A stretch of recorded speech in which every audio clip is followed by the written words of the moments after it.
The Ikshvaku Empire, a comprehensive historical account introduction. The Ikshvaku Empire stands as one of the most illustrious and historically revered dynasties in ancient Indian civilization. Deeply embedded in the spiritual, mythological, and cultural fabric of the subcontinent, this empire's legacy spans across millennia and encompasses a lineage that includes some of the most celebrated monarchs in Indian epics and scriptures. From the revered figure of Lord Rama to the philosophical ideals embedded in the concept of Ram Rajya, the Ikshvaku dynasty has profoundly influenced the evolution of governance, dharma, and cultural identity in the Indian psyche. Often associated with the solar dynasty, Surya Vansha, the Ikshvakus are believed to have originated from the divine lineage of the sun god, Surya. This celestial origin granted them not just political legitimacy, but also a moral and spiritual mandate to rule with righteousness, justice, and compassion. Their capital city, Ayodhya, became a symbol of ideal governance and prosperity, a model city that would be extolled in scriptures like the Ramayana and revered in devotional traditions across centuries. This comprehensive account explores the origin, mythology, genealogy, administrative framework, cultural contributions, religious beliefs, and historical transitions of the Ikshvaku Empire. Drawing upon Vedic literature, Puranas, epics such as the Ramayana and Mahabharata, and archaeological evidence, this work aims to reconstruct the grandeur of the Ikshvaku rule with scholarly depth and historical sensitivity. The Ikshvakus were not merely rulers of a territorial kingdom. They were custodians of Dharma, exemplars of moral values, and central figures in a worldview that harmonized divine will with human responsibility. Their stories continue to inspire political leaders, spiritual seekers, and historians alike. In documenting their saga, we uncover a civilization that blended myth with statecraft, tradition with progress, and divine ideals with human aspirations. Origin and mythology. The Ikshvaku Empire, one of the most ancient and mythologically significant dynasties in Indian history, traces its origins to the revered solar dynasty or Surya Vansha. Rooted deeply in the sacred traditions of Hinduism, this dynasty is said to have been founded by King Ikshvaku, who was the son of Vaivasvata Manu. Vaivasvata Manu is hailed in the ancient scriptures as the progenitor of the current human race, the seventh Manu, and is considered the first human after the Great Deluge, or Pralaya, described in Hindu cosmology. 1. Origin and mythology. The Ikshvaku Empire, one of the most ancient and mythologically significant dynasties in Indian history, traces its origins to the revered solar dynasty or Surya Vansha. Rooted deeply in the sacred traditions of Hinduism, this dynasty is said to have been founded by King Ikshvaku, who was the son of Vaivasvata Manu.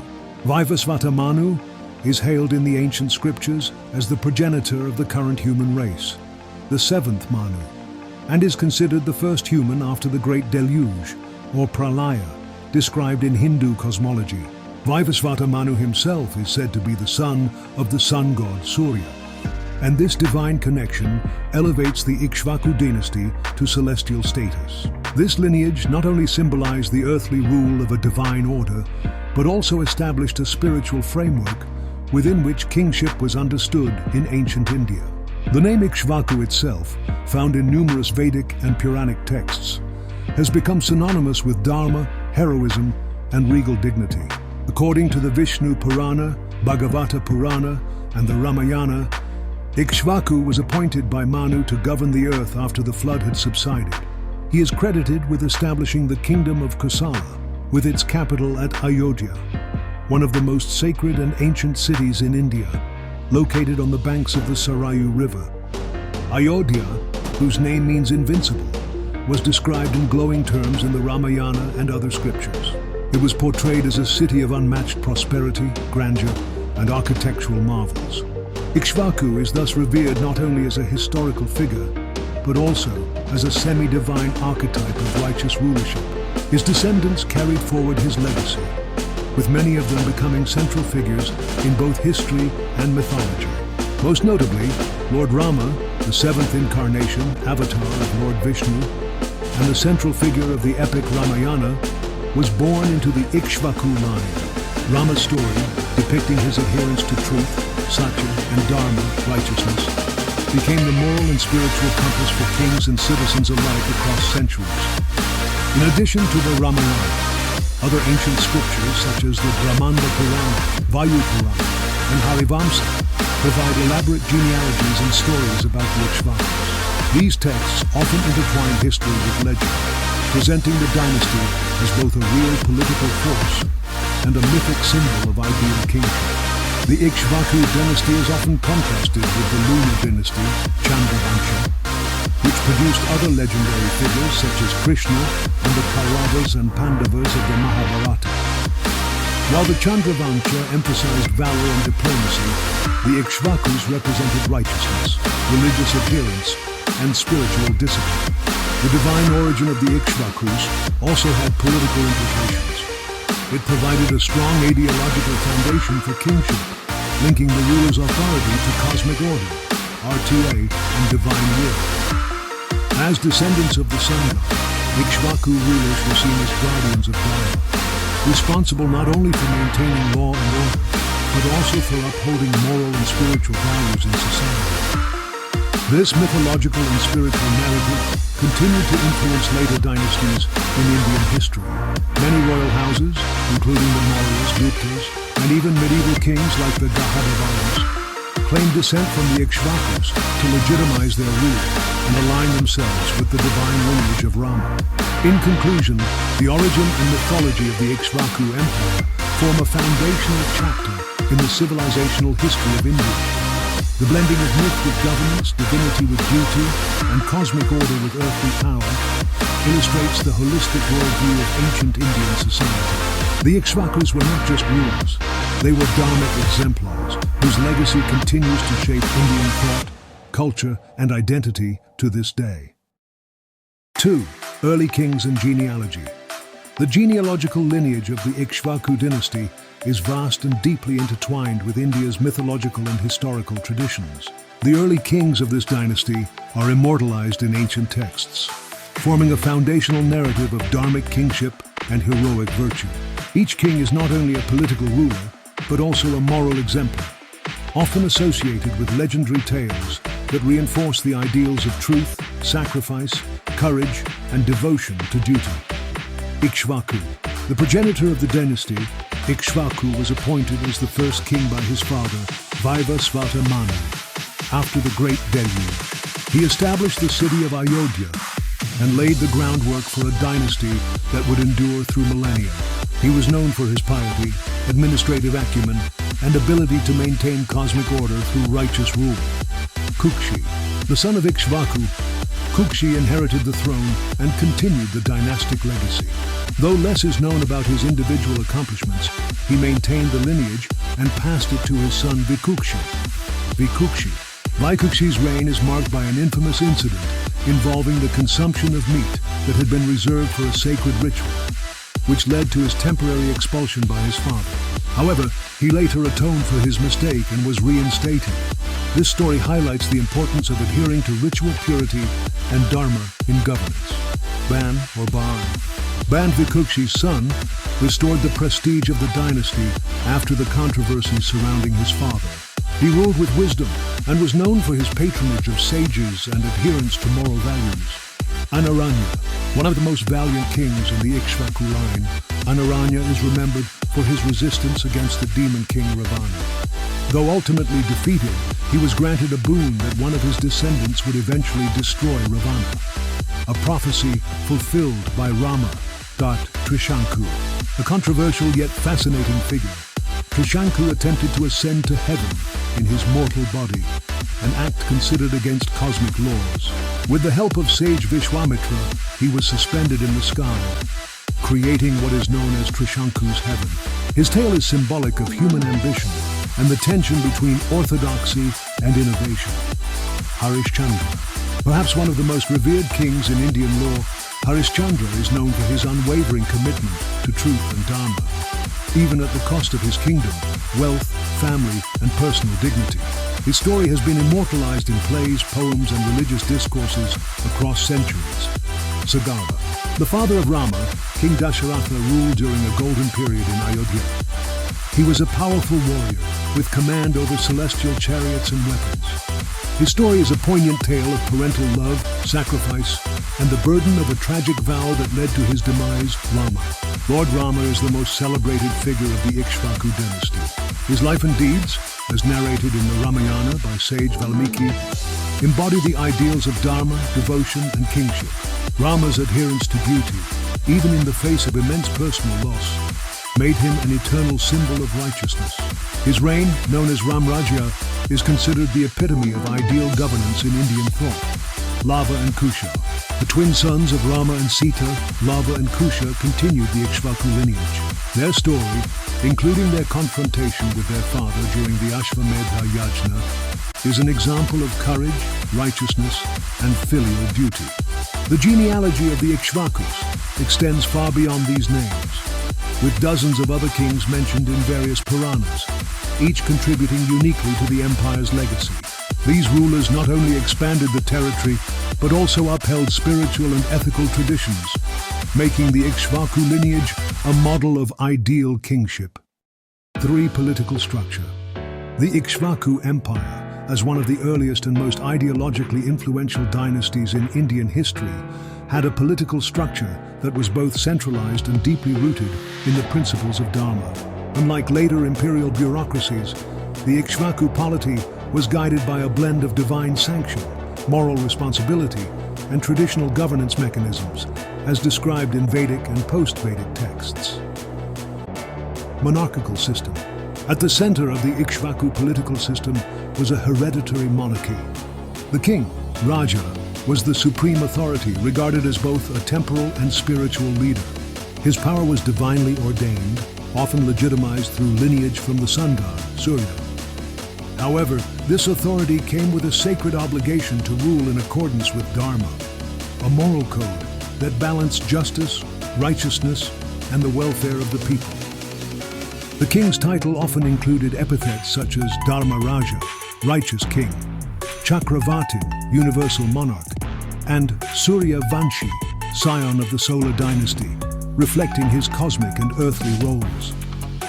His decisions affected not only political affairs, but also religious life and social order. Council of Ministers, Mantri Parishad. While the king was the ultimate authority, he was advised by a council of ministers, or Mantri Parishad.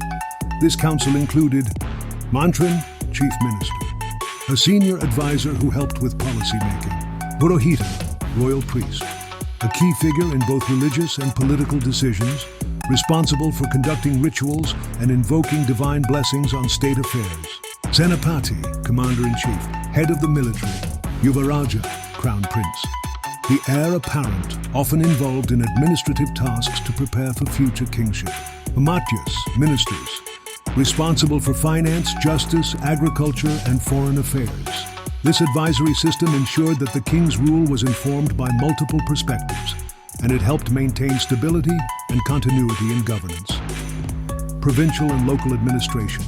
The empire was divided into provinces, Janapadas or Mahajanapadas, each governed by royal governors or subordinate kings, usually members of the royal family or trusted nobility. These regions were further subdivided into districts, Vishayas, and villages, Gramas. The village was the smallest administrative unit, with its own local headman, Gramik, and council, Gram Sabha, to resolve disputes and manage day-to-day affairs. Provincial governors were tasked with tax collection, law enforcement, and maintenance of public order. They reported directly to the central court at Ayodhya judicial system. Justice in the Ikshvaku polity was considered a sacred duty. The king was the highest judge, but he often delegated judicial responsibilities to trained officials. The judicial system was based on Dharma Shastra, a body of laws derived from Vedic scriptures, smritis, like Manusmriti, and traditional customs. Civil and criminal law were governed by principles of equity, custom, and divine law. Trials included witness testimonies, oaths, and sometimes divine ordeals, tests by fire, water, etc., for truth verification. Punishments varied depending on caste, intention, and severity of the crime. reflecting the complex social hierarchy of the time. Military organization. The Ikshvaku kings maintained a strong military, especially under rulers like Sagara and Raghu. The army was composed of chariots, rathas, and elephants, gajas, cavalry, turagas, infantry, padatis. Command structures were hierarchical, and the army served both in defense and expansion campaigns. Valor and loyalty were highly prized virtues in the Ikshvaku military ethos, revenue, and taxation. The administration collected revenues primarily in the form of agricultural taxes, tributes from subordinate chiefs, land revenue, and trade taxes. A portion of the revenue was allocated for religious rituals, maintenance of temples, military expenses, and public work such as roads, irrigation, and rest houses. Baga, a tax on agricultural produce, often 1/6 of the yield. Bali, voluntary offerings from the people, particularly during festivals or military victories. Kara and Shulka, duties on trade and goods, royal court and bureaucracy. The royal court of Ayodhya was a hub of not only political activity, but also cultural and intellectual exchange. Scholars, priests, poets, and sages were frequently part of the court, offering counsel and participating in debates.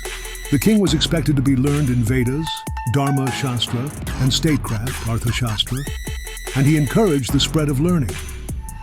Although the bureaucracy was not as elaborate as in Mauryan times, there existed an efficient administrative apparatus, aided by scribes, lekaka, treasurers, koshadhyaksha, and other officials. Foreign relations and diplomacy. Foreign relations and diplomacy. The Ikshvakus maintained diplomatic ties with neighboring kingdoms through marriage alliances, ambassadors, dutas, and treaties. They also used warfare as a means to expand their territory and protect Dharma. Victory in war was often followed by the performance of Ashvamedha yajnas, horse sacrifices, asserting sovereignty. The political structure of the Ikshvaku Empire presents an early model of kingship that balances centralized power with moral responsibility. Grounded in spiritual legitimacy and supported by capable administrators, the dynasty set enduring standards for governance in Indian history. It established an ideal that later empires would emulate, making the Ikshvaku political legacy one of the cornerstones of ancient Indian statecraft. Cultural and artistic contributions. The Ikshvaku Empire not only played a significant political role in early Indian history, but also served as a beacon of cultural brilliance and artistic innovation. As inheritors of the Vedic and post-Vedic traditions, the Ikshvakus cultivated a refined cultural environment, promoting literature, fine arts, architecture, sculpture, music, and dance. Their patronage helped in the evolution of many artistic forms that would later flourish across the Indian subcontinent. Patronage of literature and education. The Ikshvakus were great patrons of learning, and their court was often a hub of scholars, poets, sages, and philosophers. Kings like Harishchandra, Sagara, and Rama were not only rulers, but were also depicted in legends as deeply learned individuals. They upheld the study of the Vedas, Upanishads, Puranas, Itihasas, Ramayana and Mahabharata, and other dharmic texts. Ashrams, hermitages, and gurukulas, ancient schools, flourished during their time. These centers of learning were often located in forested regions and attracted students from across kingdoms. The royal family often sought counsel from sages like Vasishtha, Vishwamitra, and Gautama, whose philosophical discourses helped shape the moral foundations of society. Oral traditions such as Ramayana, though compiled later by Valmiki, were rooted in the Ikshvaku era and reflected their ethos. Architecture and urban planning. The capital city of Ayodhya is described in the Ramayana and Puranas as a marvel of urban architecture, with broad avenues, majestic palaces, elegant gardens, and public spaces designed with precision and aesthetic sense. The palaces of the Ikshvaku kings were adorned with carvings, paintings, and fine woodwork, signifying not just wealth, but artistic taste. The concept of Nagara, city, and Grama, village planning, was refined during their time. Cities were equipped with drainage systems, water tanks, granaries, and public assembly halls. Sculpture and iconography. Though most of the early Ikshvaku art was in perishable mediums, Later archaeological evidence, particularly from the Andhra Ikshvakus, a separate but ideologically connected lineage, shows advanced sculptural work. Amaravati Stupa, 3rd century CE, built under the Andhra Ikshvakus, exhibits reliefs depicting scenes from Jataka tales, Ramayana, and Buddhist stories. These sculptures were noted for their dynamism, emotional expression, and intricate detail. The narrative panels on railings and gateways illustrate both religious scenes and courtly life, blending mythology with realism. Terracotta figurines, temple carvings, and rock-cut art styles that later emerged in Indian art owe inspiration to the early traditions established by the Ikshvakus. Music and performing arts.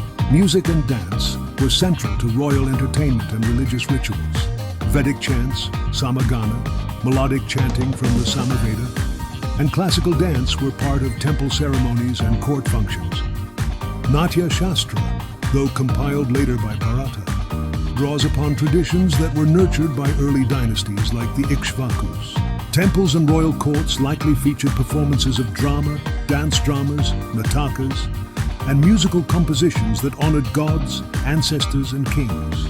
Festivals such as Ramanavami and Deepavali, rooted in Ikshvaku legends, were celebrated with music, dance, and community feasts.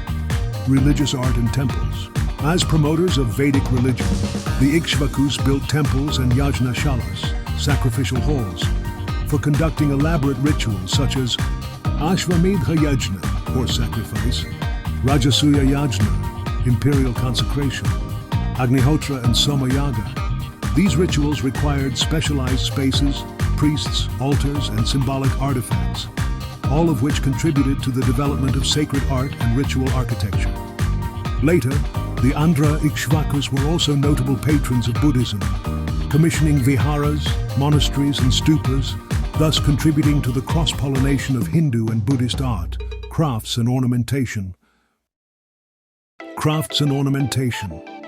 The Ikshvakus supported local craftsmen, including potters, metalworkers, weavers, and jewelers, whose skills were reflected in court life and temple design. Ornaments of gold, silver, and ivory, as described in ancient texts, were worn by both royalty and deities, symbolizing wealth and divine favor. Silk and cotton weaving, dyeing techniques, and metal casting reached new heights, laying the groundwork for India's future as a major textile and metallurgical hub. Cultural symbolism in myth and morality. Ikshvaku kings, especially Harishchandra, Bhagiratha, and Rama, became symbols of ethical and cultural values. Harishchandra became a symbol of truthfulness. Bhagiratha stood for filial duty and perseverance. Rama symbolized ideal kingship, devotion, chastity, and justice. These characters inspired art, plays, poetry, and festivals for generations. Their influence remains deeply embedded in Indian cultural consciousness. In summary, the cultural and artistic contributions of the Ikshvaku Empire were profound and multifaceted. They laid the groundwork for a civilization where art was not merely decorative, but deeply spiritual and symbolic. Through their patronage of learning, sculpture, music, and literature, the Ikshvakus helped craft a cultural legacy that continues to inspire Indian art and identity even today.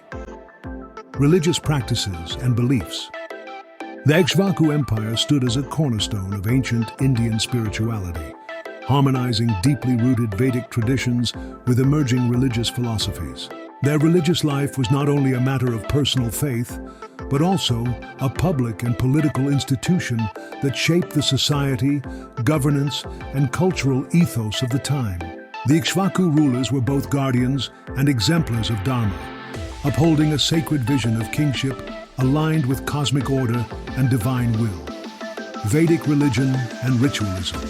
The early Ikshvaku kings were staunch followers of the Vedic religion, which was centered around ritual sacrifices, yajnas, fire worship, Agnihotra, and the veneration of natural and cosmic forces.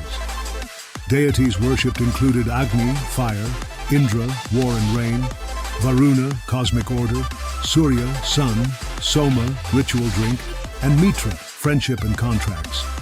The Rigveda, Yajurveda, and Samaveda were central scriptures. The king was expected to be well versed in Vedic knowledge and often performed yajnas for prosperity, victory, and purification. Major rituals performed. Ashvamedha Yajna, horse sacrifice to proclaim imperial sovereignty. Rajasuya Yajna, to legitimize kingship and bring other rulers into subordination.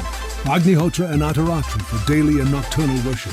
Vajapaya and Soma sacrifices, conducted with the assistance of Brahmins. The performance of these yajnas helped unify the polity through religious symbolism, ensuring divine favor upon the king and his realm. King as the upholder of Dharma. In Ikshvaku ideology, the king, Raja, was more than a ruler. He was a divinely chosen protector of Dharma, cosmic and moral order.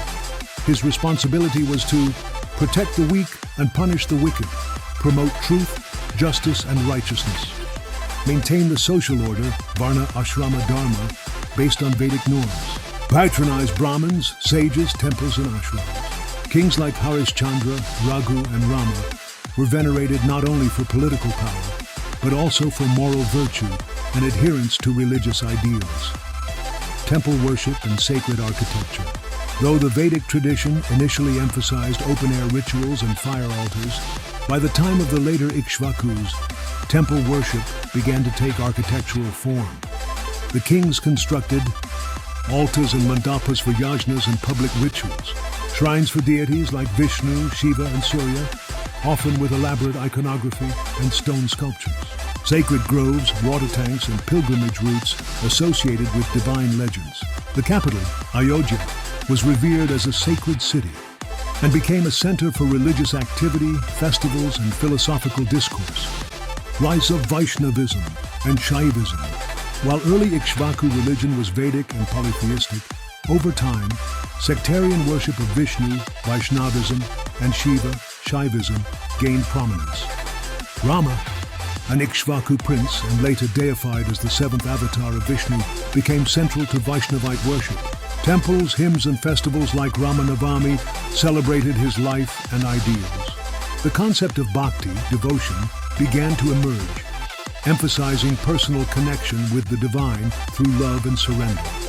Some kings may have also worshipped Rudra Shiva, especially in his Vedic form as the fierce and wild deity who brings balance to creation. This blending of Vedic ritualism with personal devotion laid the groundwork for later Puranic Hinduism. Influence of sages and hermits. Influence of sages and hermits. The Ikshvaku era was enriched by the presence of great sages, rishis, like Vasishtha, Vishwamitra, Gautama, Agastya, and Valmiki, who not only guided the kings, but also influenced the spiritual direction of society.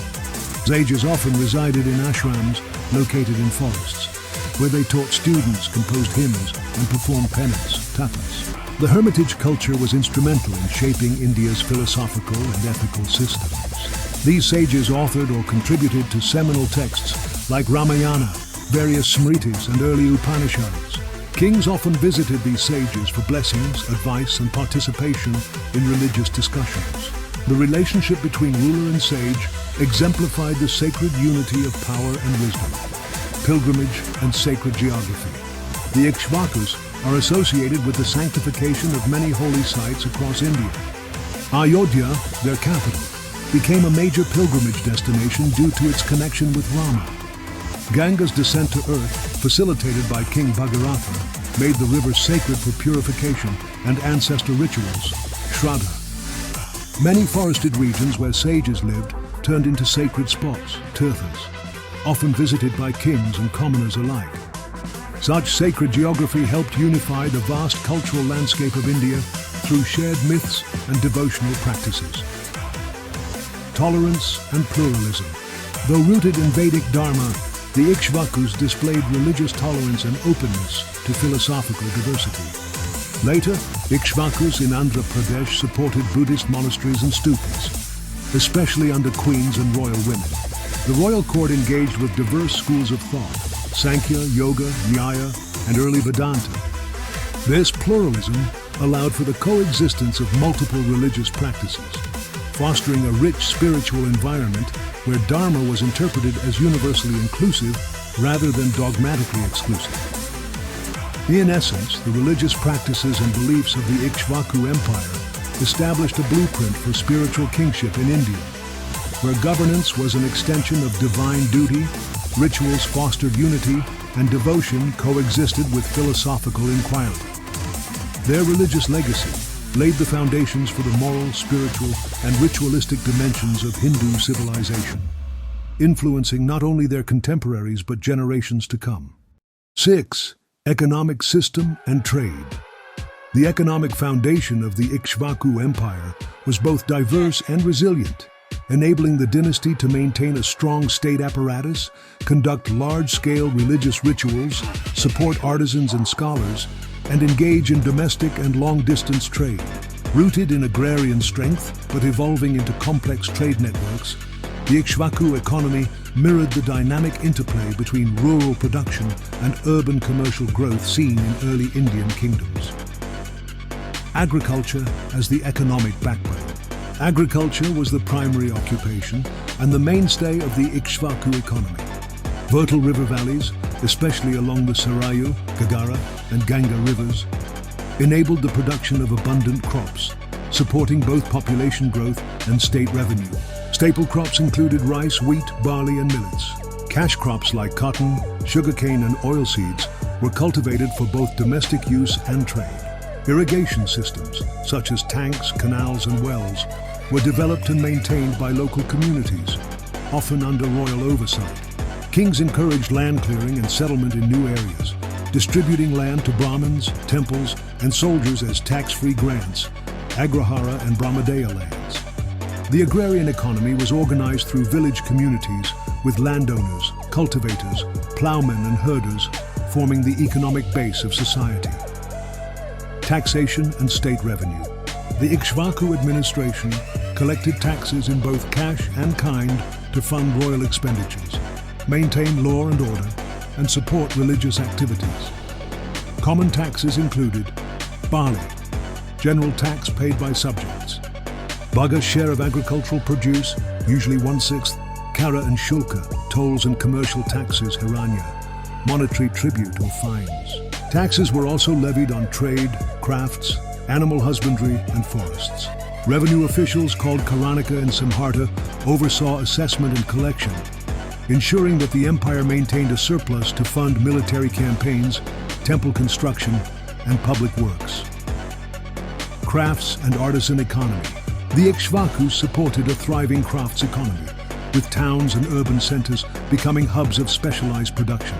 Artisans included weavers, potters, metalsmiths, carpenters, goldsmiths, and ivory workers. Textiles, especially fine cotton and silk fabrics, were in high demand, both locally and in foreign markets.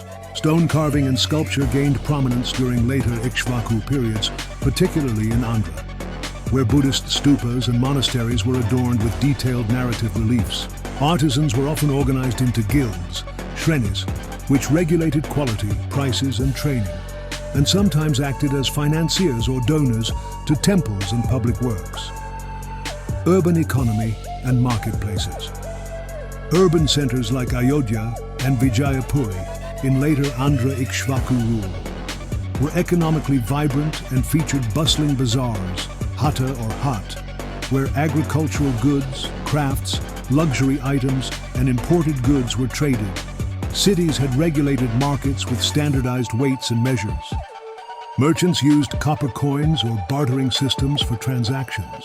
Inns, caravanserais, and warehouses supported the movement and storage of goods. Royal patronage of urban development attracted merchants, bankers, artisans, and religious institutions, creating centers of economic interdependence. Trade networks, inland and maritime. The Ikshvaku Empire was actively involved in regional and long-distance trade, facilitating both north-south overland commerce and international maritime trade, especially under the later Andhra Ikshvakus. Overland routes connected Ayodhya and other cities with Kausala, Magadha, and Kashi in the east of Avanti, and Malwa in central India, Vidarbha and Kalinga in the south. Trade items included textiles, salt, grains, spices, ornaments, perfumes, metals, and horses. Later Andhra Ikshvakus were connected to Roman trade, as seen from Roman coins and artifacts found in southern India. Ports like Kaveripattanam and Arikamedu became gateways for trade with Rome, Egypt, and Southeast Asia.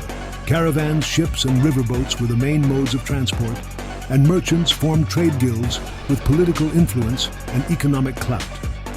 Monetary economy. Although barter remained common in rural areas, urban trade saw increasing use of metallic coinage. Coins made of copper, silver, and punch-marked metal were issued by the state and private guilds. Monetary transactions supported temple donations, land purchases, and artisan payments. This helped monetize the economy, facilitating the growth of credit, investment, and long-distance trade.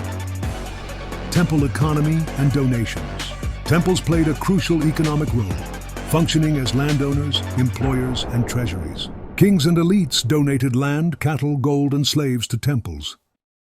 Temples employed priests, cooks, guards, and dancers, and engaged artisans to build and decorate sacred spaces. Temples also served as centers of redistribution, providing food, education, and healthcare during festivals or crises. This temple-centered redistribution model helped stabilize society and supported religious and economic life simultaneously. Social stratification and economic roles. The Ikshvaku economic system was embedded in the Varna framework, which defined occupational roles. Brahmins engaged in teaching, rituals, and temple service. Kshatriyas managed governance and warfare. Vaishyas formed the merchant and trader class. Shudras served as laborers, artisans, and servants. Despite the rigid hierarchy, guild membership and wealth accumulation allowed some social mobility, especially for merchants and artisans.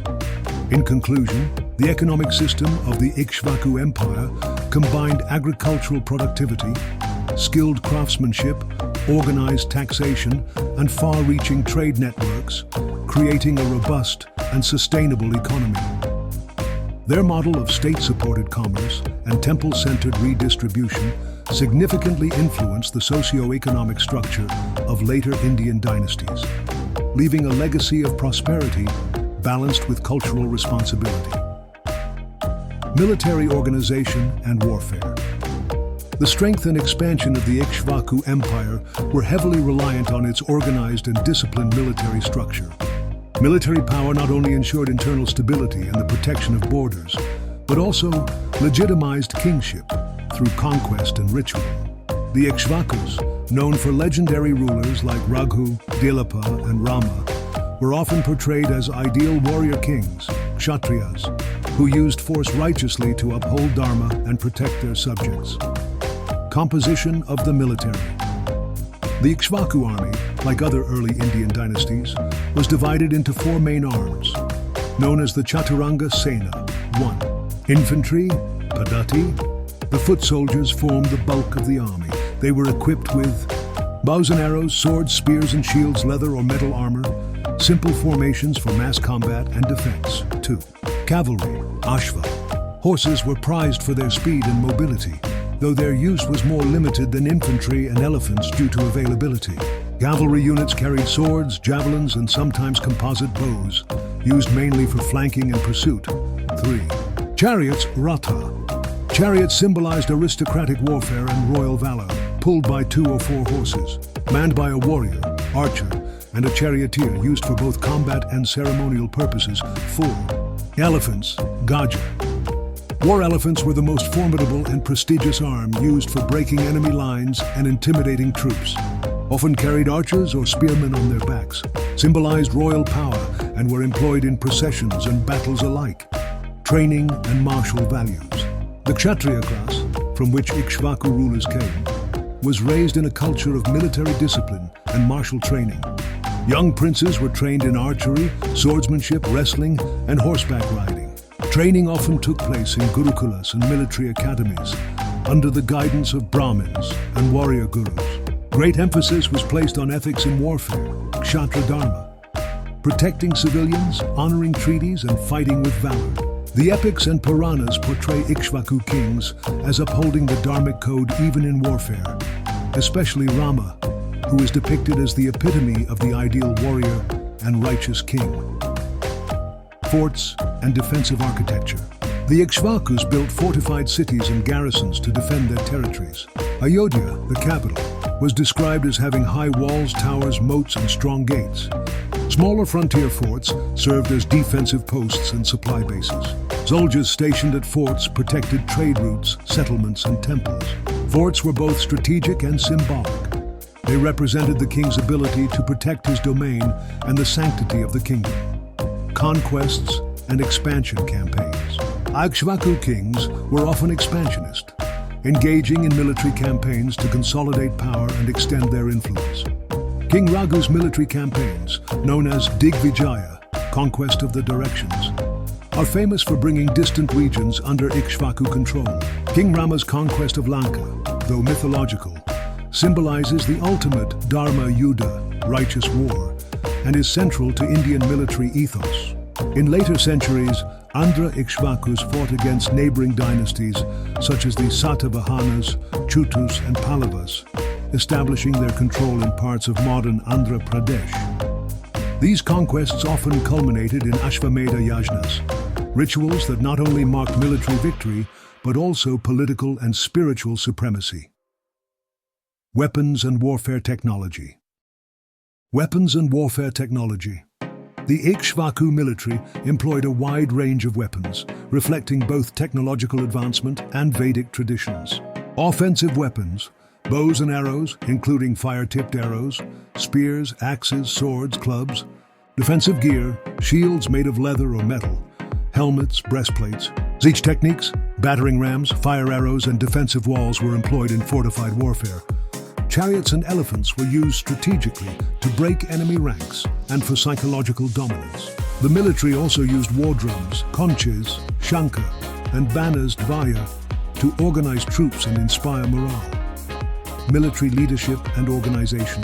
The Ikshvaku army had a centralized command structure with hierarchical leadership. Senapati, commander-in-chief, appointed by the king, led the army in battles.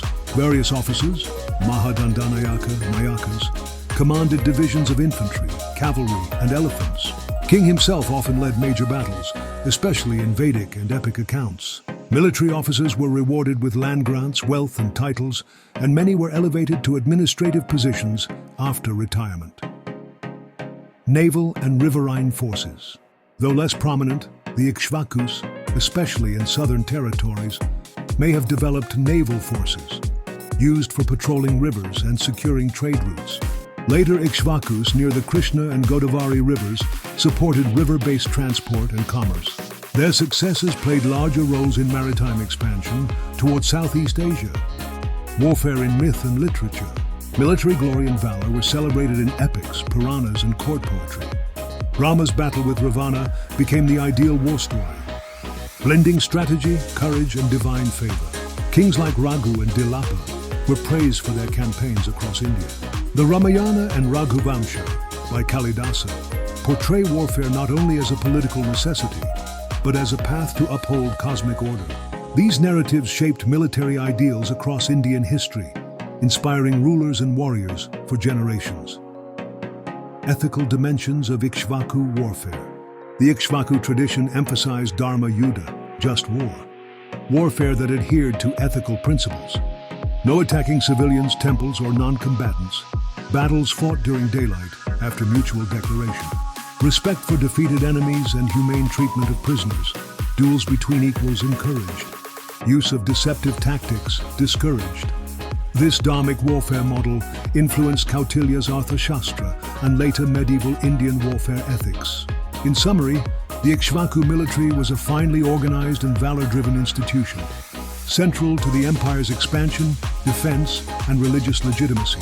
From elite warrior kings to disciplined troops, and from mythological conquest to strategic campaigns, the military apparatus of the Ikshvakus became a model for later Indian dynasties, blending power with righteousness and conquest with cosmic duty. 8. Art, architecture, and literature.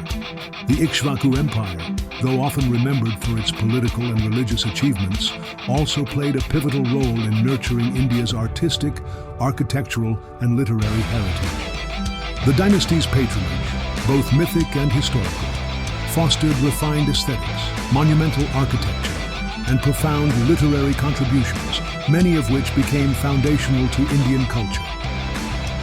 Architectural achievements. The architecture under the Ikshvakus evolved through two primary phases. 1. Mythological Ikshvakus of Ayodhya, North India. 2. Historical Ikshvakus of Andhra, South India. Ayodhya, an early northern influence.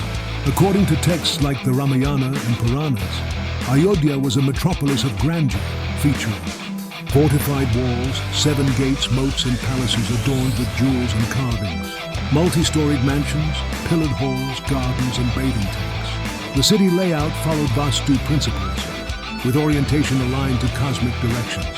Though no physical structures survive, literary accounts describe Ayodhya as an urban ideal, influencing later city plans in northern India.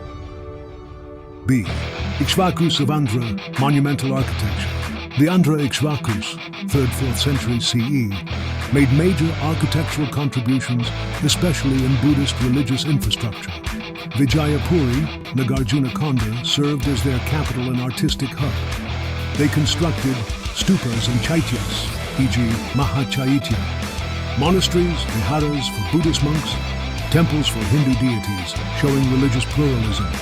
Architectural features, use of limestone slabs and bricks, intricate relief sculptures on railings and gateways, depictions of Buddha, Bodhisattvas, Jataka tales, and court scenes. These structures show a fusion of Satavahanas styles with early Gupta influences, becoming a precursor to later South Indian temple architecture, sculpture, and artistic expression. The Ikshvakus continued the Amaravati school of sculpture, famous for narrative reliefs depicting scenes from Buddha's life, graceful, sensuous forms with detailed ornamentation, dynamic compositions, and emotive figures. Patronage by queens and nobles resulted in donation inscriptions and dedicatory panels, often praising Buddhist ideals, kingship, and dharma. In northern legends, statues of Rama, Sita, Lakshmana, and other Ikshvaku kings were housed in temples and worshipped as divine incarnations. Literature and learning. Ikshvaku patronage laid the foundation for both religious scriptures and secular literature, Vedic and epic traditions. The Ikshvakus are deeply woven into the Ramayana, composed by Maharishi Valmiki. King Rama and Ikshvaku as the central figure. The epic showcases themes of ideal kingship, ethical war, family loyalty, and cosmic beauty.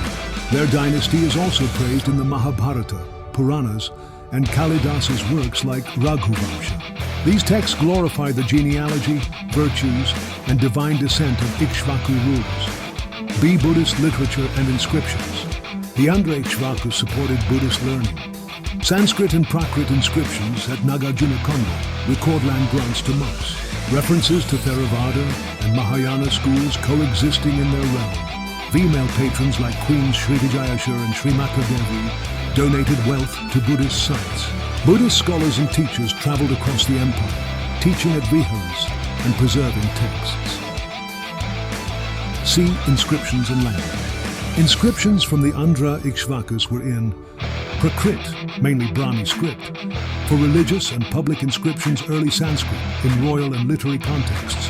These inscriptions offer rich insights into society, religion, art, and politics, and are valuable historical records. Performing arts and music. The epics mention music and drama as part of court entertainment and temple rituals. Instruments like veena, mridanga, and conch shells were played during royal ceremonies. Temple dancers and singers, devadasas, were employed in ritual performances. Storytelling, katha, based on Ramayana and Buddhist Jataka tales, was a popular art form. Though no texts survive from the Ikshvaku period itself, their cultural legacy laid the foundation for classical Sanskrit drama, Bharatanatyam, and Indian devotional poetry. Religious iconography and temples. Ikshvaku religious art included Vishnu and his avatars, especially Rama, depicted with lotus, bow, and chakra, Shiva and Parvati, carved in early Shaivite shrines, Buddha and Bodhisattvas, often monumental in size and grandeur. This artistic diversity shows the inclusive patronage of Hinduism, Buddhism, and local traditions. In summary, the Ikshvakus played a defining role in shaping early Indian art, literature, and architecture. From mythic Ayodhya to the stone-carved stupas of Nagarjunakonda, their legacy resonates through grand temples, sacred texts, and courtly poetry. 9. Religion and philosophy. The Ikshvaku Empire, renowned for its mythological and historical grandeur, was also a profound center of religious development and philosophical discourse. From their association with Vedic rituals and Hindu Dharma, to their support of Buddhism and Jainism, the Ikshvakus represent one of the most spiritually inclusive and philosophically influential dynasties in ancient India. A. Vedic religion and Dharma. As descendants of Vivasvan, Surya, the sun god, and early adopters of Vedic culture, the Ikshvakus were deeply rooted in Vedic religion. Sacrifices, yajnas. Kings performed grand rituals like the Ashvamedha Yajna, Rajasuya Yajna, and Agnihotra, often described in texts like the Ramayana and Rigveda. Brahmin patronage. Brahmins were patronized as priests, advisors, and scholars. Sacred fires were maintained in royal courts. Concept of Dharma. Ikshvaku kings, particularly Rama, were idealized as Dharma Rajas, upholders of cosmic order, justice, and moral values.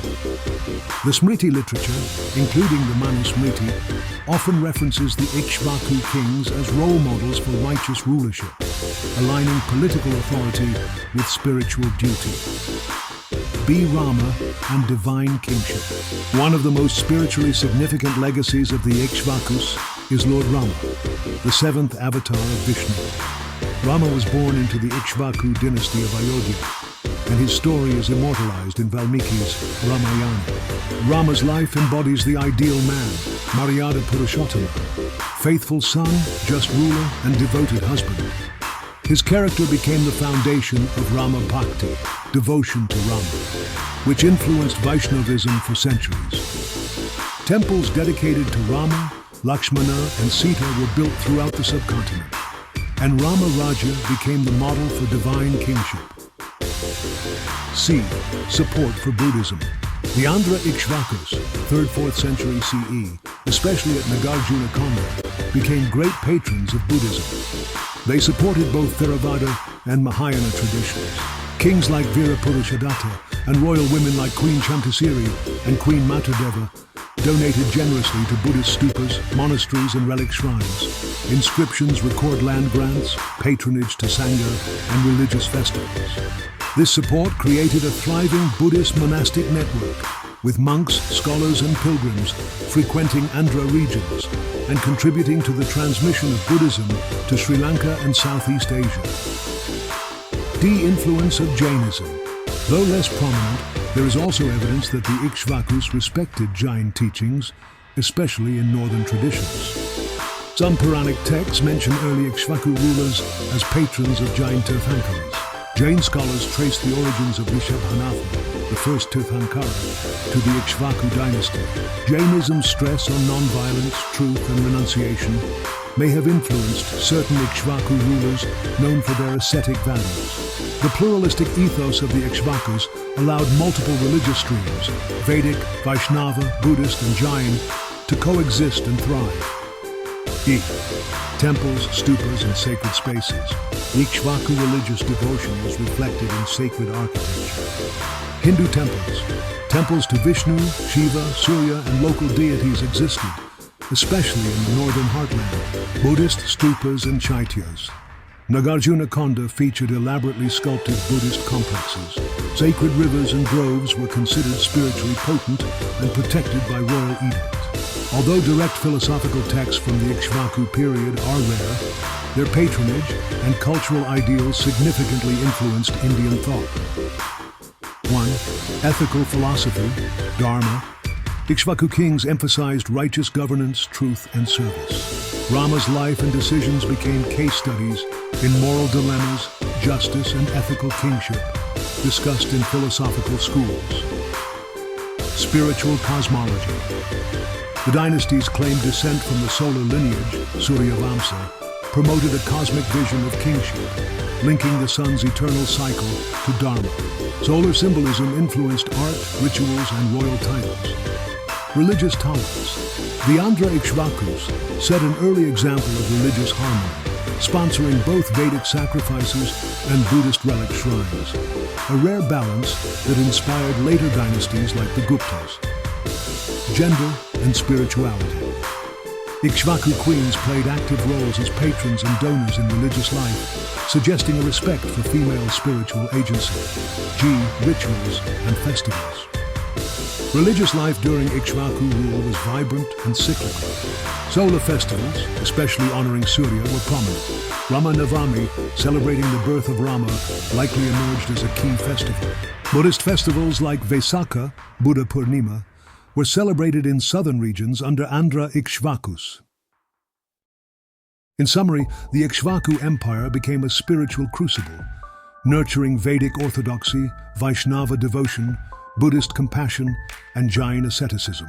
Through kings like Rama and patrons like Virapurusha Datta, they shaped India's religious identity and philosophical depth, setting a timeless standard for righteous rule, pluralism, and divine purpose. Economy and trade of the Ikshvaku Empire.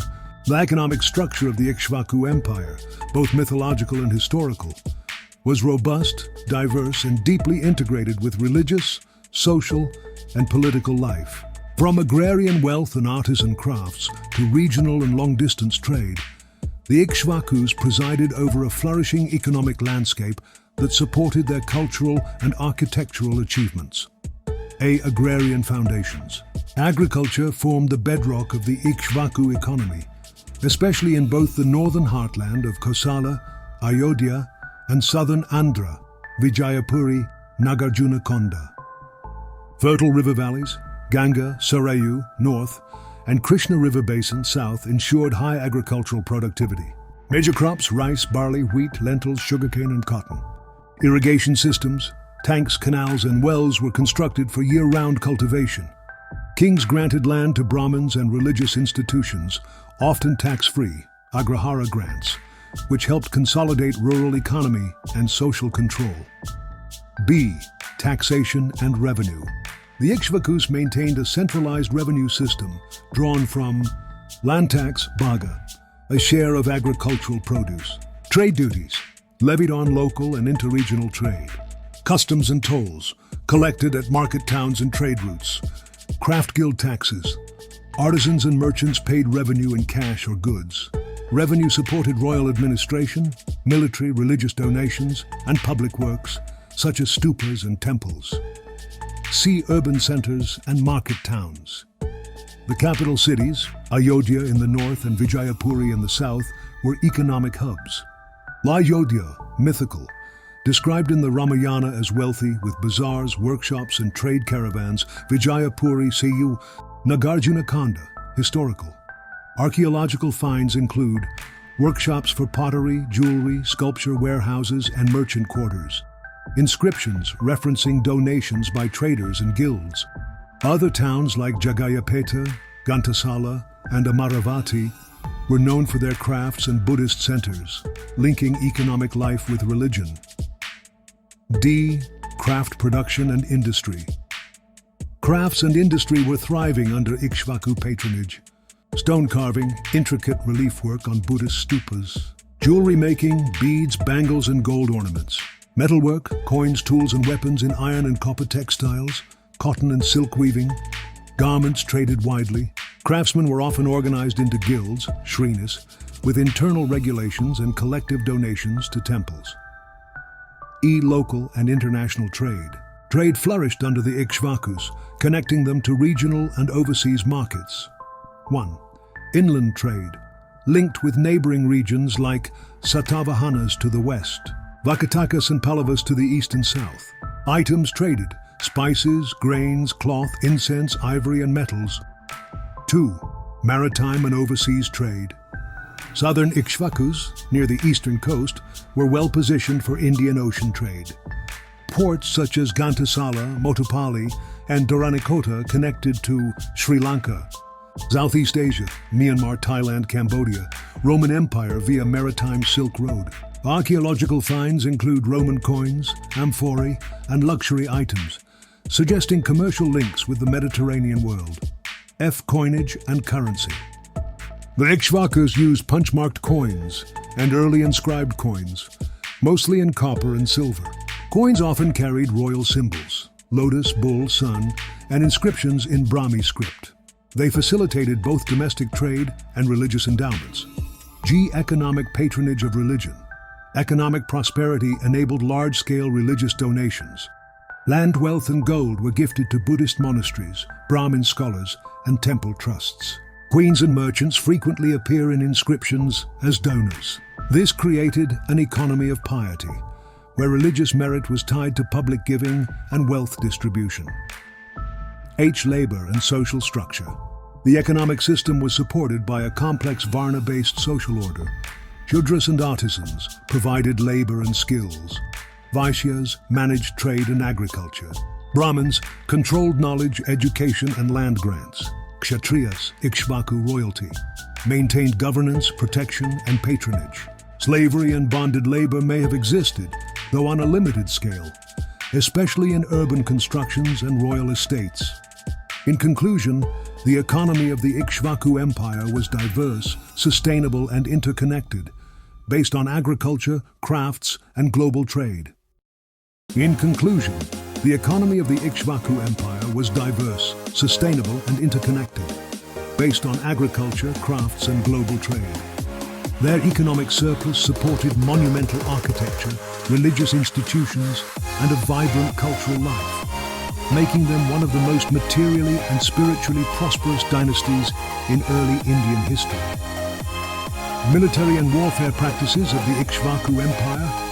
The military organization of the Ikshvaku Empire, though rooted in ancient tradition, evolved into a well-structured and formidable force that ensured the security of the realm, the expansion of territory, and the defense of trade routes and religious centers. Their warfare techniques, martial culture, and military symbolism contributed significantly to their political strength and cultural legacy. A. Martial tradition of the Suryavamsa. As a branch of the Suryavamsa, solar dynasty, the Ikshvakus inherited a deeply ingrained warrior ethos. Kings were expected to be kshatriyas par excellence, skilled in weapons, archery, and strategic command. Mythological kings like Rama exemplified the ideal warrior, brave, dharmic, and just. Martial training began in childhood, with emphasis on Dhanurveda, the science of warfare. B. Military organization. The Ikshvaku military was organized into a fourfold army, Chaturanga Sena. 1. Infantry, Padati, the largest segment composed of foot soldiers with spears, swords, and shields. 2. Cavalry, Ashva, used for swift strikes, reconnaissance, and mobile combat. 3. Elephants, Gaja, symbolized royal power and were used for charging and breaking enemy lines. 4. Chariots, Ratha, though less used by the southern Ikshvakus, they were vital in northern warfare, especially in Ayodhya legends. Military camps were set up near rivers and hills for defensive advantage, and they maintained fortified cities and watchtowers. Sea weapons and armor. Ikshvaku soldiers used a variety of metallic and traditional weapons, including swords, khadga, spears, shula, maces, gada, bows, dhanush, and arrows, bana. Protective gear such as leather shields, helmets, and chainmail for elite troops. Fire altars were used for consecrating weapons before major battles. High-ranking warriors often had personal insignia, family emblems, and weaponry consecrated in temples. D. Forts and defensive structures. Ayodhya is described in Ramayana as a well-fortified city with moats, tall walls, and guarded gates. Nagarjunakonda, under the Andhra Ikshvakus, also had strategic urban planning with defensible elevations and stone barriers. Hilltop settlements in Andhra Pradesh offered natural defenses and were ideal for storing arms and supplies. E. Warfare in myth and history. 1. Mythological conflicts. Rava's battle against Ravana in the Ramayana is a defining moment in Indian martial law, symbolizing the triumph of Dharma over Adharma. Other Ikshvaku kings, such as Harishchandra and Sagara, are credited with defeating rival kings, demons, and sea powers. 2. Historical engagements. The Andhra Ikshvakus rose to power after the fall of the Satavahanas. likely through military campaigns. They faced constant threats from Pallavas, Western Kshatrapas, and regional rivals in the Deccan and Eastern coast. Inscriptions mention victories, alliances, and military donations. F. Military rituals and ceremonies. Military success was ritually validated through yajnas, e.g., Ashvamedha, performed by kings to assert sovereignty and divine sanction. Victory pillars and inscriptions, erected to commemorate conquests and donations after wars. Weapons consecration rituals, conducted before wars to seek divine blessings. Royal generals and warrior clans. Kings often led the army themselves, particularly during decisive battles. Royal family members, princes, sons-in-law, served as commanders or generals. Feudal warrior clans and vassal chiefs contributed troops and supplies in exchange for titles and privileges. Role of women in warfare. While direct female participation in battles was rare, Ikshvaku queens played supportive roles. Financed military campaigns through temple donations or war taxes, oversaw logistics, supplies, and prayer rituals during wartime. In some legends and folklore, royal women defended forts or led resistance during sieges. The decline in military power. By the mid-4th century CE, the Andhra Ikshvaku military weakened. Repeated conflicts with the Pallavas and Kadambas, decline in central authority, and rise of regional warlords. Economic strain and internal succession disputes. This led to the fall of their dynasty and incorporation into emerging regional kingdoms. In essence, the Ikshvaku military combined mythological grandeur and historical realism. Whether in the legendary campaigns of Rama or the strategic battles of the Andhra Ikshvakus, they represented a dynasty that upheld valor, discipline, and righteous warfare, leaving a lasting imprint on India's military tradition.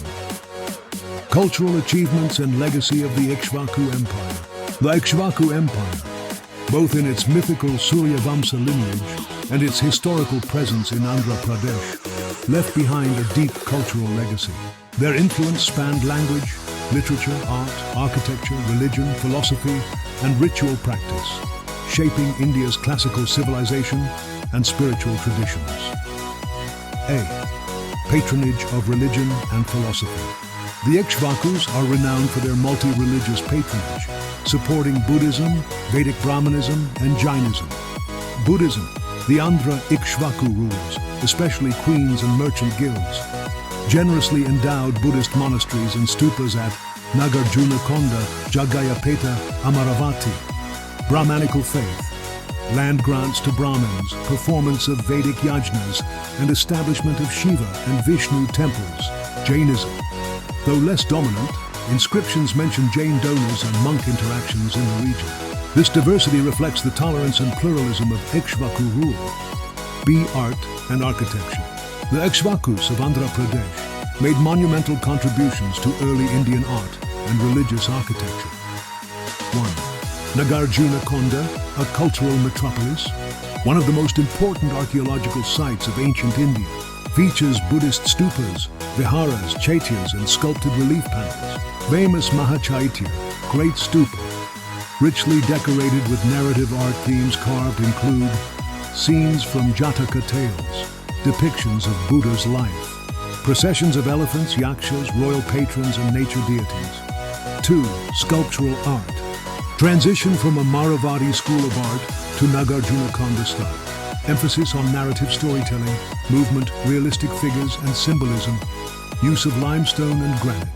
Influence visible in later Pallava and Chola sculpture. 3. Temple construction. Early Brahmanical shrines with Linga Yoni iconography. Rudimentary rock-cut shrines and cave temples. Influence on later Dravidian temple architecture. C. Literature and language. Official inscriptions were in Prakrit and Brahmi script. Some transitional use of Sanskrit, especially in religious contexts. Dauntative inscriptions mention poets, teachers, and Buddhist scholars. Though no Ikshvaku king is known as a literary figure, their court culture nurtured philosophical debate and classical education. D. Educational and monastic institutions. Buddhist monasteries functioned as centers of learning and debate, hosted scholars from Sri Lanka and Central Asia. Curriculum included Buddhist philosophy, Abhidhamma, grammar, logic, and astronomy. The influence extended to early Nalanda and other Mahaviharas, festivals, and cultural life. Celebrations included Vedic sacrifices, Buddha Purnima, and royal coronation ceremonies. Artifacts and inscriptions suggest musical instruments, dance, and drama were part of royal and religious life. Festivals were often accompanied by fairs, melas, and charitable feasts, dress, jewelry, and lifestyle. Elite Ikshvaku men and women wore silken garments, intricate jewelry, and flower garlands. Hairstyles, bangles, anklets, and earrings carved in sculptures indicate a refined aesthetic sense. Palaces and monasteries were richly adorned with pillars, mandapas, and lotus motifs. Legacy and popular imagination. The mythical Ikshvakus, especially Rama, Harishchandra, and Dilapa, became icons of ideal kingship, morality, and dharma.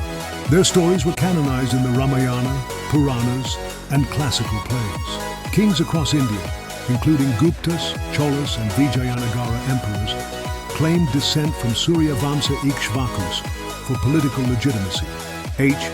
Influence on later dynasties.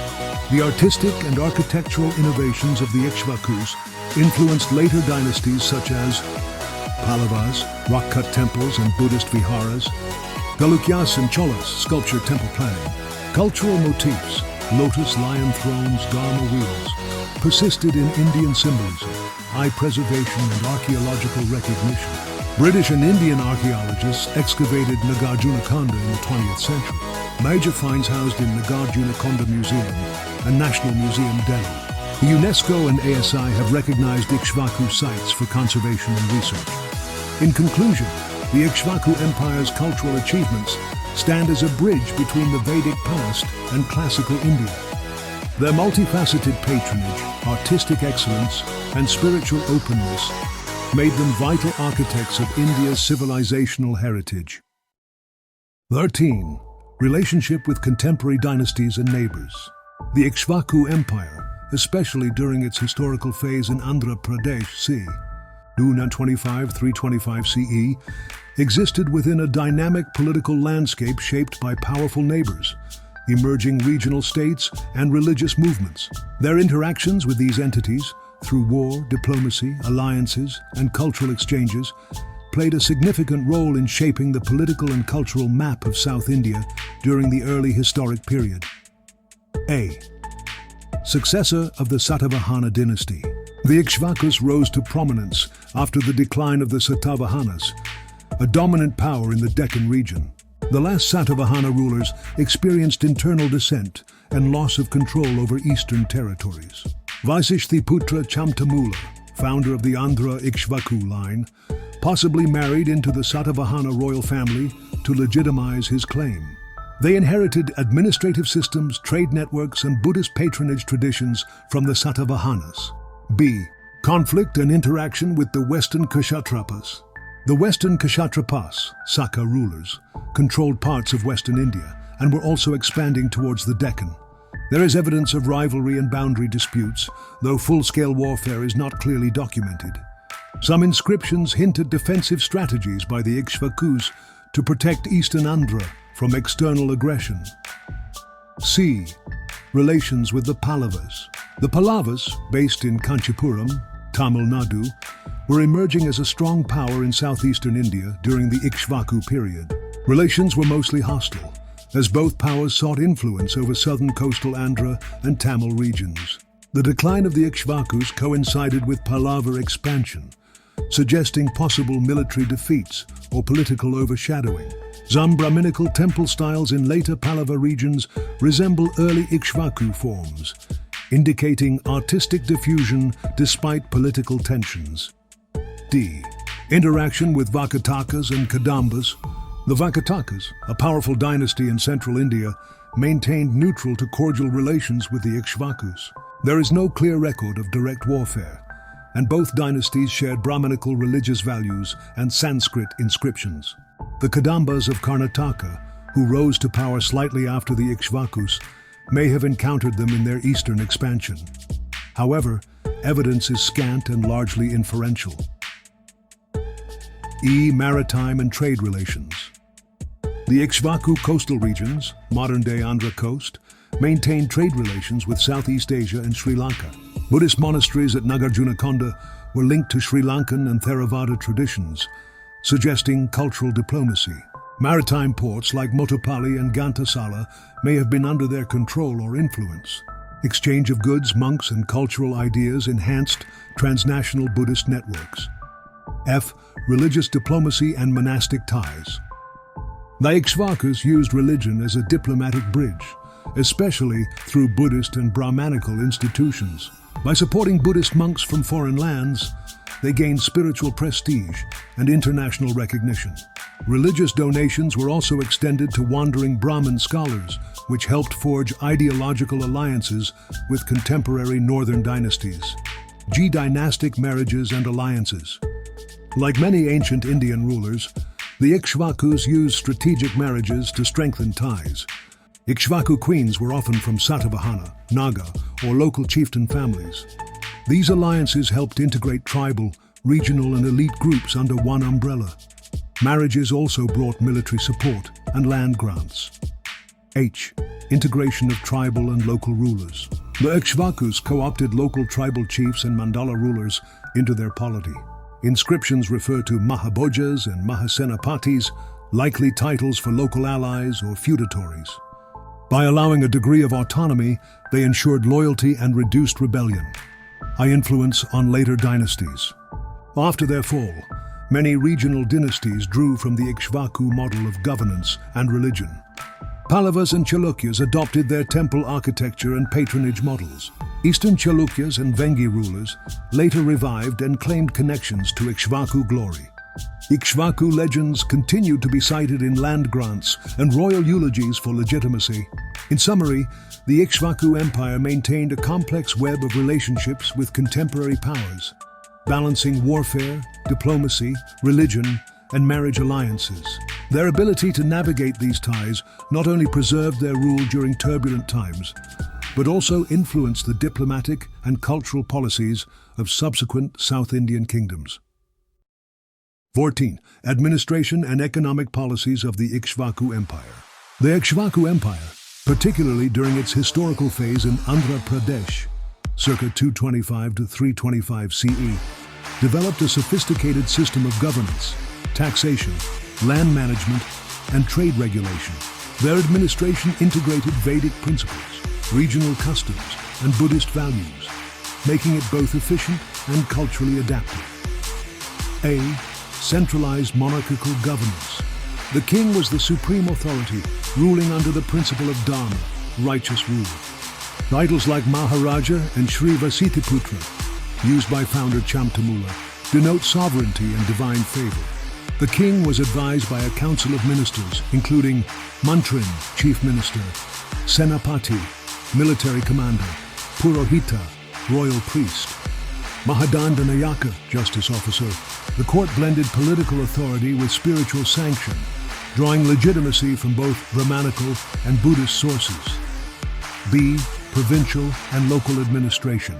The empire was divided into mandalas, provinces, each headed by a governor or local chief, often from loyal families or subordinate rulers. Mandalas were further subdivided into aharas, districts, and gramas, villages, each with their own officials. Village headmen, gramikas, played key roles in tax collection, dispute resolution, and resource management. Local institutions like panchayats likely existed for community-level governance. C. Land grants and revenue system. Land was the main source of state income. The Ikshvakus issued Brahmadeya grants, tax-free lands to Brahmins, Zankadeya grants, lands to Buddhist monasteries. These grants were recorded in inscriptions, often with precise boundaries and exemptions. Taxation system included Bhaga, share of agricultural produce, Kara, monetary taxes, Hiranya, cash tribute, Sulka, tolls and customs. Royal officials supervised land surveys, irrigation systems, and crop cycles to ensure accurate revenue collection. D. Urban governance and infrastructure. Cities like Nagarjunakonda were well planned, with administrative zones, religious centers, water reservoirs, storage facilities. Urban councils, possibly guild-led, managed trade, sanitation, and security. Evidence of roads, trade routes, and stone inscriptions suggests effective record-keeping and infrastructure investment, e-trade and commerce. The Ikshvaku Empire actively encouraged local and international trade. Internal trade, agricultural surplus, textiles, metal goods, and pottery. External trade. Ports on the eastern coast enabled commerce with Sri Lanka. Southeast Asia, Suvarnabhumi. Roman merchants via Satavahana networks. Merchants enjoyed royal protection and formed guilds, shrinas, which also acted as banks and social institutions, currency and economic exchange.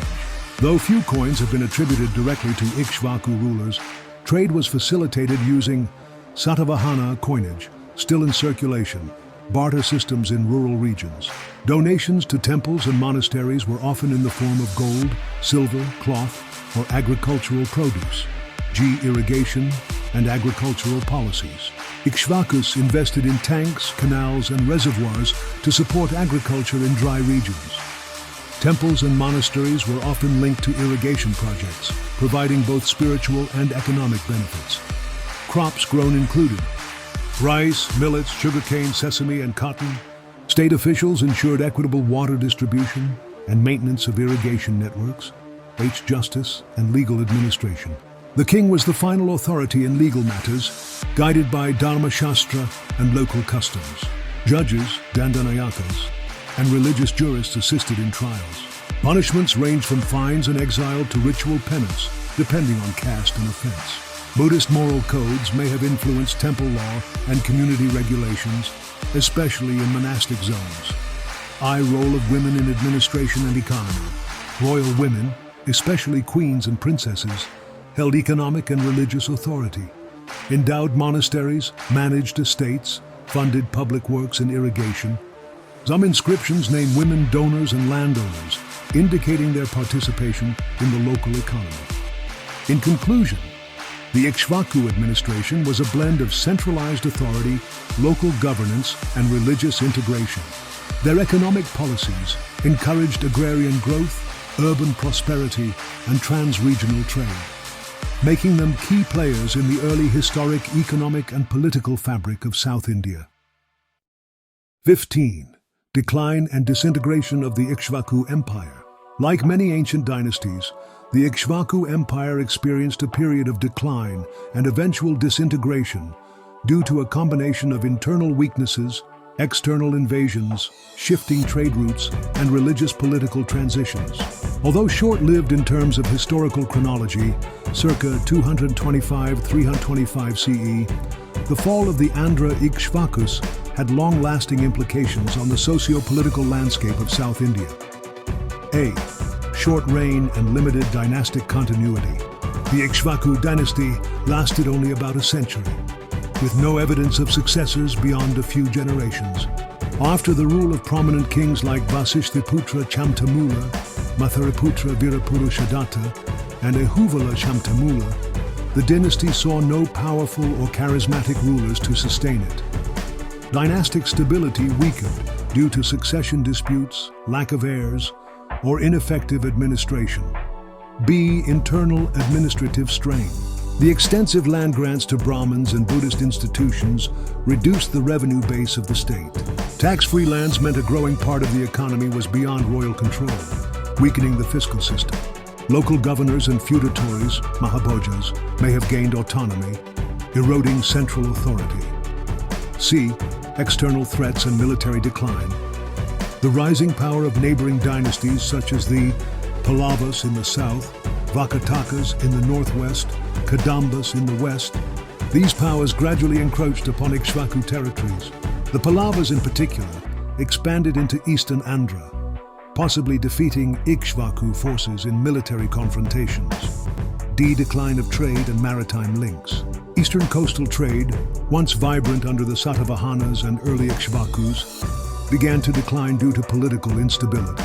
Shifting trade routes, piracy, or competition from Sri Lanka and Southeast Asia weakened the maritime economy. Urban centers like Nagarjunakonda began to decline in economic and strategic importance. E. Religious transformation and institutional overreach.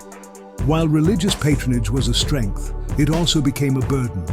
Extensive donations to Buddhist Sanghas and Brahmins drained royal resources. Some institutions began acting as independent authorities, challenging the central state. The balance between secular and spiritual authority became harder to maintain. Natural causes and environmental factors. Though not definitively proven, some scholars speculate that climatic factors, such as drought or flooding, may have affected agriculture and led to rural depopulation. Archaeological signs of desertion and reduced building activity at Nagarjunakonda point to a sudden decline in urban life. Disintegration and successor states. By the mid-4th century CE, the Ikshvaku Empire had fragmented into smaller principalities. Their territories were gradually absorbed by Pallavas, southern Andhra and Tamil region, Salankayanas, central Andhra, eastern Chalukyas, later in the 7th century. Some Ikshvaku officials and elites continued to serve under new regimes or maintained local rule as feudatories. Cultural legacy amid political collapse. Despite political decline, the artistic, religious, and educational achievements of the Ikshvakus outlived the dynasty. Nagarjunakonda's monuments remained sacred to Buddhists for centuries. Later dynasties adopted Ikshvaku inscriptional styles, religious practices, and architectural patterns. In conclusion, the Ikshvaku Empire's decline was caused by a mix of internal fragility, external pressure, and structural imbalances in power and economy. Although their political dominance faded quickly, their cultural and spiritual legacy endured, influencing future dynasties and shaping the early classical civilization of South India. 16. Conclusion.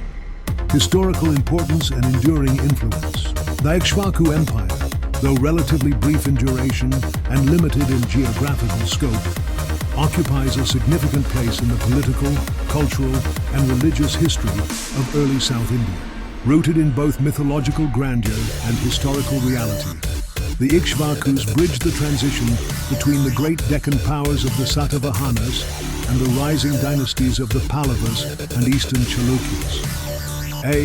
Political contribution and dynastic legacy. The Ikshvakus established a stable polity in eastern Andhra at a time of transition, filling the power vacuum left by the Satavahana collapse.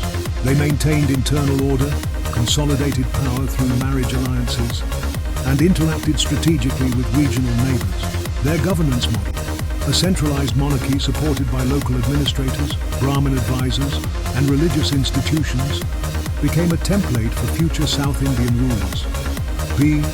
Religious patronage and cultural flourishing. Perhaps the most enduring legacy of the Ikshvakus lies in their religious patronage. They supported both Brahmanism and Buddhism, exemplifying a pluralistic religious policy. Under their rule, Nagarjunakonda became a major center of Buddhist learning and art, attracting scholars and monks from Sri Lanka and Central Asia. They laid the groundwork for the fusion of Vedic rituals and local traditions, which would evolve further under later dynasties. Artistic and architectural innovation. Ikshvaku-era monuments and sculptures at Nagarjunakonda and Jagayapeta reflect a sophisticated aesthetic that blends Indo-Roman influences, early Amaravati school of art, narrative Buddhist reliefs and stupa architecture. These contributions were not only regional milestones, but also part of the broader classical Indian art tradition. Socio-economic strategies. The Ikshvakus played a vital role in reviving agriculture, expanding trade, and supporting artisan guilds. Their port cities and land routes contributed to international maritime commerce, making Andhra an important link between India and Southeast Asia. By granting land to Brahmins and Sanghas, they facilitated the spread of literacy, education, and ritual culture, although this eventually strained the treasury. Diplomatic and interdynastic significance. By cultivating ties with Sri Lanka, Southeast Asia, and internal Indian powers, they acted as diplomatic connectors across regions and religions. Their marriage alliances and military campaigns helped define the early political map of peninsular India. Symbolic and mythological impact. The Ikshvakus' claim to lineage from the mythical solar dynasty, Suryavansha, added to their ideological prestige. echoing in later dynasties like the Cholas, Rashtrakutas, and even the Rajputs. Their name, Ikshvaku, continued to evoke associations with dharma, divine kingship, and ancestral virtue, far beyond their actual reign. G. Influence on later South Indian states. Later rulers like the Salankayanas, Vishnukundis, and Eastern Chalukyas adopted their administrative structures and religious patronage models. Architectural motifs and sculptural designs from the Ikshvaku period persisted into Pallava and Chola temples. The legacy of Nagarjunakonda as a pilgrimage and academic hub was kept alive for centuries, contributing to India's pan-Buddhist and pan-Brahmanical narratives. In conclusion, while the Ikshvaku Empire may not have commanded vast territories or ruled for long, their contributions to Indian civilization were substantial and multidimensional. They helped forge a cultural synthesis between North and South, Vedic and Buddhist myth and history, and in doing so, became a bridge dynasty between the ancient and classical eras of Indian history. Their story remains a powerful reminder of how even short-lived empires can shape the destiny of regions and religions for millennia.